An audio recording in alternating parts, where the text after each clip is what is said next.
Hi ಎಲ್ಲರಿಗೂ ನಮಸ್ಕಾರಗಳು. Smitha's magic ಹ್ಯಾಂಡ್ಸ್‌ಗೆ ನಿಮಗೆಲ್ಲರಿಗೂ ಸ್ವಾಗತ.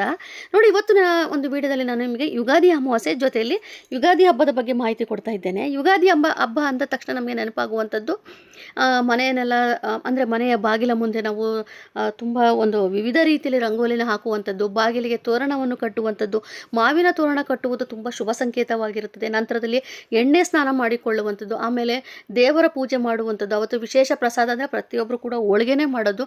ಅದ್ರ ಜೊತೆಲೇ ಬೇವು ಬೆಲ್ಲವನ್ನು ಸವಿಯುವುದು, ಶಾವಿಗೆ ತಿನ್ನುವಂಥದ್ದು, ಹೀಗೇನೆ ತುಂಬ ರೀತಿಯಲ್ಲಿ ನಾವು ಒಂದು ಖುಷಿಯಾಗಿ ನಾವು ಯುಗಾದಿ ಹಬ್ಬವನ್ನು ಆಚರಣೆ ಮಾಡ್ತೇವೆ. ಹಾಗೆ ದೇವಸ್ಥಾನಕ್ಕೆ ಹೋಗುವಂಥದ್ದು, ಹೊಸ ಬಟ್ಟೆ ಹಾಕಿಕೊಳ್ಳುವಂಥದ್ದು ಅವತ್ತಿನ ದಿವಸ, ಇದೆಲ್ಲ ಆಮೇಲೆ ಚಂದ್ರನ ದರ್ಶನ, ಇದೆಲ್ಲ ನಮಗೆ ಯುಗಾದಿ ಹಬ್ಬದಲ್ಲಿ ತುಂಬ ವಿಶೇಷತೆ ಕೊಡ್ತದೆ. ಹಾಗೆಯೇ ಯುಗಾದಿ ಹಬ್ಬದ ಬಗ್ಗೆ ನಾನು ನಿಮಗೆ ಸಾಕಷ್ಟು ಮಾಹಿತಿ ಕೊಡುವಂಥದ್ದಿದೆ. ಇವತ್ತು ನಾನು ನಿಮಗೆ ಯುಗಾದಿ ಅಮಾವಾಸ್ಯೆ ಜೊತೆಯಲ್ಲಿ ಯುಗಾದಿ ಅಂದರೆ ಪಾಡ್ಯ ತಿಥಿಯ ಬಗ್ಗೆನೂ ಕೂಡ ಮಾಹಿತಿ ಕೊಡ್ತಾ ಇದ್ದೇನೆ.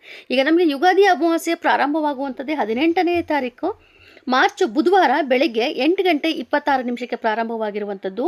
19ನೇ ತಾರೀಕು ಗುರುವಾರ ಬೆಳಗ್ಗೆ 6 ಗಂಟೆ 54 ನಿಮಿಷಕ್ಕೆ ಮುಕ್ತಾಯವಾಗುತ್ತದೆ.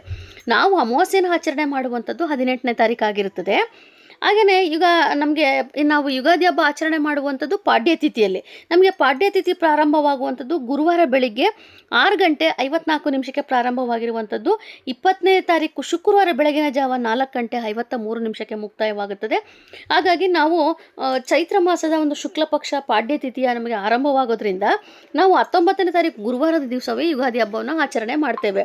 ನಾವು ಪಾಡ್ಯ ತಿಥಿಯಲ್ಲಿ ಯುಗಾದಿ ಹಬ್ಬ ಆಚರಣೆ ಮಾಡಬೇಕಾಗಿರೋದ್ರಿಂದ ಇಂದಿನ ದಿವಸವೇ ನಾವು ಅಮಾವಾಸ್ಯೆಯನ್ನು ಕೂಡ ಆಚರಣೆ ಮಾಡಬೇಕಾಗುತ್ತದೆ. ತುಂಬ ಜನದಲ್ಲಿ ಗೊಂದಲ ಇರುವಂಥದ್ದು ಏನಪ್ಪ ಅಂತಂದರೆ 19ನೇ ತಾರೀಕು ಯುಗಾದಿ ಹಬ್ಬ ಬಂದಿದೆ, ನಮಗೆ ಅಮಾವಾಸ್ಯೆ ಕೂಡ ಅಂದೇ ಇರೋದ್ರಿಂದ ಆಚರಣೆ ಹೇಗೆ ಅನ್ನೋದ್ರಲ್ಲಿ ತುಂಬ ಜನದಲ್ಲಿ ಗೊಂದಲ ಇರುವಂಥದ್ದು. ಹಾಗಾಗಿ 18ನೇ ತಾರೀಕು ಯುಗಾದಿ ಅಮಾವಾಸ್ಯೆ ಆಚರಣೆ ಮಾಡಬೇಕು, 19ನೇ ತಾರೀಕು ನಾವು ಯುಗಾದಿ ಹಬ್ಬವನ್ನು ಆಚರಣೆ ಮಾಡಬೇಕು.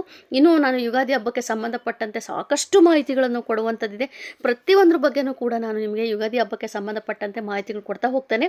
ಸೊ ಇವತ್ತು ನಿಮಗೆ ನಿಮ್ಮ ಒಂದು ಗೊಂದಲ ನಿವಾರಣೆಗೆ ನಾನು ಕೊಟ್ಟಿರುವಂಥ ಮಾಹಿತಿ ಹೇಗಿತ್ತು ಅಂತೇಳಿ ಒಂದು ಕಮೆಂಟ್ ಮಾಡಿ, ಲೈಕ್ ಮಾಡಿ, ಶೇರ್ ಮಾಡಿ, ಹಾಗೆಯೇ ಸಬ್ಸ್ಕ್ರೈಬ್ ಮಾಡ್ಕೊಳ್ಳಿ. Thank you.